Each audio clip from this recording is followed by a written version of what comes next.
പ്രളയക്കെടുതിയിൽ പാക്കേജ് വേണമെന്ന് സർവകക്ഷി യോഗം. വീട്ടിൽ വെള്ളം കയറിയവർക്ക് അടിയന്തര സഹായമായി 10,000 രൂപ നൽകും.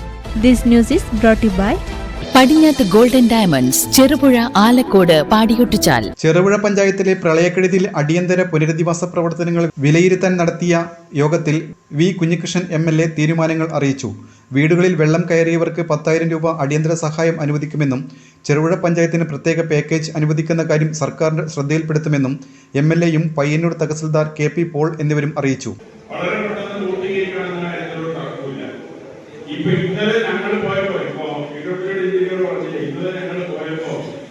അവിടെ അത് മാറ്റാൻ സാധാരണ JCB കൊണ്ട് സാധിക്കില്ല എന്നവര് ആ സമയത്ത് തന്നെ പറഞ്ഞു. അത് കളക്ടറുടെ പെർമിഷൻ വേണം. അപ്പൊ കളക്ടറുമായി ബന്ധപ്പെട്ടിട്ടുണ്ട്. അപ്പൊ ഈ മഴ സീസണിൽ അത് തന്നെ അപകടം വരുമോ എന്നുള്ളത് പരിശോധിച്ച് മാത്രമേ ചെയ്യാൻ സാധിക്കൂ എന്നതാണ് പറഞ്ഞിട്ടുള്ളത്. കാരണം റോഡിന്റെ മേലെ ഗ്ലാസ് അത് റോഡ് സൈഡിലേക്ക് മാറ്റി ഭാഗികമായെങ്കിലും നമ്മുടെ യാത്രാ പ്രശ്നം പരിഹരിക്കാൻ സാധിക്കുന്നുള്ളത് കൂടി ഒന്ന് നോക്കണം. JCBയോ റോഡ് റോളറോ ഏതാണെന്ന് കൊണ്ടുവന്ന് മാറ്റാൻ പറ്റുമെന്നുള്ള ഒരു ശ്രമം നടത്തുന്നത്. എന്തായാലും ഗതാഗത വഴിതരമായി പ്രതിസ്ഥാപിക്കുന്നതിന് വേണ്ടിയുള്ള ഒരു ശ്രമം നടത്തിയെങ്കിലും ഒറ്റപ്പെട്ടതിൽ ഇതിപ്പോ ഈ ബാബർ റോഡ് ഗോസ്ഗിരി റോഡിന് മാത്രമല്ല, ഞങ്ങൾ ഇന്നലെ കാനമേൽ പോയപ്പോ അവിടെ ജനങ്ങൾ സംഘടിച്ചിട്ട് ഞങ്ങൾ അതിന്റെ മേലേക്കുള്ള റോഡിൽ പോകണം. ഞങ്ങൾ പോയി ആ മേലെ ഒരു ഒറ്റപ്പെട്ട വീടുണ്ട്, ഏറ്റവും ടോപ്പ്. ആ വീട്ടിലേക്ക് ഞാൻ കെട്ടാൻ പറ്റിയില്ല, കാരണം അങ്ങോട്ട് ഒരു വാഹനം പോകും. റോഡിലേക്ക് ഇറങ്ങുന്ന റോഡിന്റെ അടുത്ത് മേലോട്ട് പോകുന്ന റോഡ്. അപ്പൊ അവിടെ ഒരുപാട് സ്ഥലത്തുണ്ട് ഭാഗം അടിയന്തരമായി ഉണ്ടാകണം. ഇത് ഈ പ്ലാസ്റ്റിക്കുള്ളത് എങ്ങനെയാണെന്നുള്ളത് വ്യക്തിപരമായി ബന്ധപ്പെട്ട് ആലോചിച്ച് അതിനുള്ള നടപടിയും അടിയന്തരമായി നീക്കണം എന്നതാണ് സൂചിപ്പിക്കാൻ. വേറെ എന്താ വിഷയം? നമ്മുടെ ഈ ക്യാമ്പുകളിൽ നിന്ന് വീടുകളിലെ കുറച്ച് വസ്ത്രങ്ങളും സാധനങ്ങളും നൽകാൻ കഴിയുമോ എന്നത് ആലോചിക്കണമെന്ന് ഇന്നലെ തന്നെ ക്യാമ്പുകളിൽ അഭിപ്രായം വന്നിട്ടുള്ളതാണ്. കാരണം വെള്ളം കയറി ഇങ്ങ് വന്നിട്ട് ആളുകൾ വീട്ടിൽ തിരിച്ചു പോയാൽ പിന്നെ അവർക്ക് ഭക്ഷണം പാകം ചെയ്യാനും അതുപോലെ തന്നെ ഉറങ്ങാനും ഒന്നും സാധിക്കാത്ത ഒരവസ്ഥ വരും. അതൊന്നും പ്രാദേശിക അധികം കുടുംബമൊന്നും ഉണ്ടാവില്ല. അങ്ങനെ സഹായം കൊള്ളുന്ന കുടുംബങ്ങൾ അധികം ഉണ്ടാകാൻ സാധ്യതയില്ല.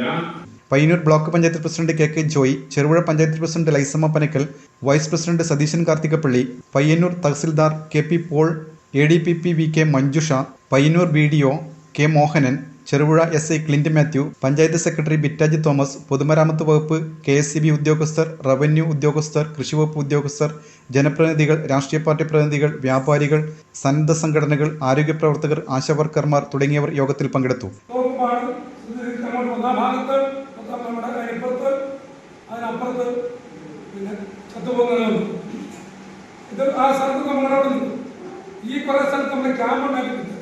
ആ ക്യാമ്പിലെ പ്രവർത്തനം ഫലപ്രദമായി ഒരു കുറവില്ലാതെ കൈകരിക്കുന്നു. എന്നാൽ കുറെ നല്ല മനുഷ്യർ അവരെ വീട് ക്യാമ്പാക്കിയിട്ടുണ്ട്. നമ്മുടെ അടവരമ്പിലെ പാടുപാട്ട്, അതുപോലെ സുധീര വീടിനടുത്ത് വേറെ അവരെല്ലാം കൂട്ടാടുണ്ട്. അപ്പുറത്ത് നമ്മുടെ ജയ്സൺ പൂക്കുളത്തിന്റെ വീട്ടിലാണ് അപ്പുറത്തെ അടവ് താമസിക്കുന്നത്. ഉല്ലാസിന്റെ അപ്പുറത്തെ വീട്ടിൽ എവിടെയാണ് നമ്മുടെ ഏറ്റവും മേലെ നമ്മുടെ പഴയ കുമ്പറുണ്ടല്ലോ മൈക്രിയാറിന്റെ വീട്ടിലാണ് മേഴ്സിറ്റേജൊക്കെ പോയി താമസിക്കും. ഞാനങ്ങനെ ആ വരാക്കൂർ വീട്ട് മൊത്തം പൊട്ടി താഴോട്ട് എടുക്കുകയാണ്. അവിടെ പിന്നെ ആ വീട്ടുകാർ അപ്പുറത്താണ് താമസിക്കുന്നത്. അപ്പൊ അവിടെ കുറച്ച് ഭീകരമായ അവസ്ഥയുണ്ട്. അവിടെ സുരക്ഷിതമായ സ്ഥലമല്ല. ഇതുപോലെ അവിടെ നിന്ന് മാറ്റിയില്ലെങ്കിൽ അത് പേടിപ്പിക്കാൻ പറ്റുന്നതല്ല. വന്നുകൊണ്ടിരിക്കുന്നത് അറിയിക്കാനായിട്ട് സാധിച്ചു. അതുകൊണ്ട് താൽക്കാലികമായി പറ്റുള്ളത്. അപ്പം ഇതിനെല്ലാം നമുക്കൊരു പരിഹാരം കാണാം. എല്ലാവരുടെയും സർക്കാർ ഇതുവരെയും ഉണ്ടായിരുന്നു. നമ്മൾ പ്രതീക്ഷിച്ചതിനും അപ്പുറമാണ് നമ്മുടെ നാശനഷ്ടങ്ങൾ ഉണ്ടായിട്ടുള്ളത്, ദുരന്തം ഉണ്ടായിട്ടുള്ളത്. അപ്പം ഇതിനെല്ലാം നമുക്ക് നേരിട്ടേ പറ്റുള്ളൂ. അപ്പം എല്ലാവരുടെയും സഹകരണം ഉണ്ടാകണം, എല്ലാവരും ഉണ്ടാവുന്ന മാത്രം പൂർത്തിയാക്കി വളരെ പെട്ടെന്ന് ഇതിന്റെ ആനുകൂല്യം തിരിച്ചു കിട്ടുന്ന ആളുകൾക്ക് അർഹരായവർക്ക് കിട്ടുന്നതിനുള്ള നടപടികൾ ഉദ്യോഗസ്ഥരുടെ ഭാഗത്ത് ഉണ്ടാവണമെന്നാണ് പറയാനുള്ളത്. ഇത് കണക്കെടുത്ത് ഇന്നിപ്പോൾ സാധാരണ കാണുന്നത് ഒരു ദുരന്തം ഉണ്ടാകുമ്പോൾ ആ ദുരന്തം വരുന്ന എല്ലാവരും വരുന്ന മീറ്റിംഗ് കൂടി കണക്കെടുത്ത് പോയി പിന്നെ മാസങ്ങളോളം കാത്തിരിക്കേണ്ട ഒരു സ്ഥിതിയിലേക്ക് വന്നു കഴിഞ്ഞാൽ വലിയ ബുദ്ധിമുട്ടാവും. അങ്ങനെ ഒരു സ്ഥിതി ഉണ്ടാവാൻ പാടില്ല. എന്തായാലും ആ രീതിയിലുള്ള ഒരു ഇടപെടലാണ് ആവശ്യം. ടൗണിൽ 17ഓളം വ്യാപാര സ്ഥാപനങ്ങൾ പൂർണ്ണമായിട്ടും വെള്ളത്തിൽ അകപ്പെടുകയും 70 ലക്ഷത്തോളം നാശനഷ്ടം വ്യവസായ സമിതിയുടെ ഭാഗത്തു നിന്ന് അറിയിച്ചിട്ടുണ്ട്. നാശനഷ്ടം വകയിരുത്തിയും ചെറുപുഴ പഞ്ചായത്തിലെ 10 വാർഡുകളിലാണ് പ്രളയം ദുരിതം വിതച്ചത്. ഓരോ വാർഡിലെയും മെമ്പർമാർ ദുരിതങ്ങളെക്കുറിച്ചും ദുരിതാശ്വാസ പ്രവർത്തനങ്ങളെക്കുറിച്ചും വിവരിച്ചു. ദുരിതാശ്വാസ ക്യാമ്പുകളുടെ പ്രവർത്തനങ്ങൾ ബന്ധപ്പെട്ടവർ വിശദീകരിച്ചു. ക്യാമ്പിൽ കഴിയുന്നവർക്ക് വീടുകളിലേക്ക് മടങ്ങിപ്പോകുമ്പോൾ ആവശ്യമായ സൗകര്യങ്ങൾ ഒരുക്കുമെന്നും കിണറുകൾ ശുചീകരിക്കുന്നതിനും അതുവരെ കുടിവെള്ള ലഭ്യത ഉറപ്പുവരുത്തുമെന്നും പഞ്ചായത്ത് അധികൃതർ വ്യക്തമാക്കി. പ്രളയത്തിൽ ദുരിതമനുഭവിക്കുന്നവർ സഹായം ലഭിക്കുന്നതിന് പഞ്ചായത്തിൽ വെള്ളപ്പേപ്പറിൽ അപേക്ഷ നൽകിയാൽ മതിയെന്നും ഉദ്യോഗസ്ഥർ വീട്ടിലെത്തി ആവശ്യമായ നടപടികൾ സ്വീകരിക്കുമെന്നും MLA പറഞ്ഞു. തകർന്ന റോഡുകൾ ഗതാഗതയോഗ്യമാക്കാനുള്ള പ്രവർത്തനങ്ങൾ ആരംഭിച്ചു. വൈദ്യുതി സംവിധാനം പുനഃസ്ഥാപിക്കാനും ബന്ധപ്പെട്ട ഉദ്യോഗസ്ഥർക്ക് നിർദ്ദേശം നൽകി. കൃഷിനാശത്തിന്റെ കണക്കുകൾ 2 ദിവസത്തിനുള്ളിൽ വ്യക്തമാകുമെന്ന് കൃഷിവകുപ്പ് ഉദ്യോഗസ്ഥരും വ്യക്തമാക്കി. നിങ്ങൾ സ്വർണ്ണാഭരണങ്ങൾ വാങ്ങുമ്പോൾ വഞ്ചിതരാകാതിരിക്കാൻ ജാഗ്രത പാലിക്കുക. 2023 ഏപ്രിൽ 1 മുതൽ സ്വർണ്ണ പരിശുദ്ധി ഉറപ്പുവരുത്തുന്നതിന് കേന്ദ്ര ഗവൺമെന്റ് ആഭരണങ്ങളിൽ HUID നിർബന്ധമാക്കിയിരിക്കുന്നു.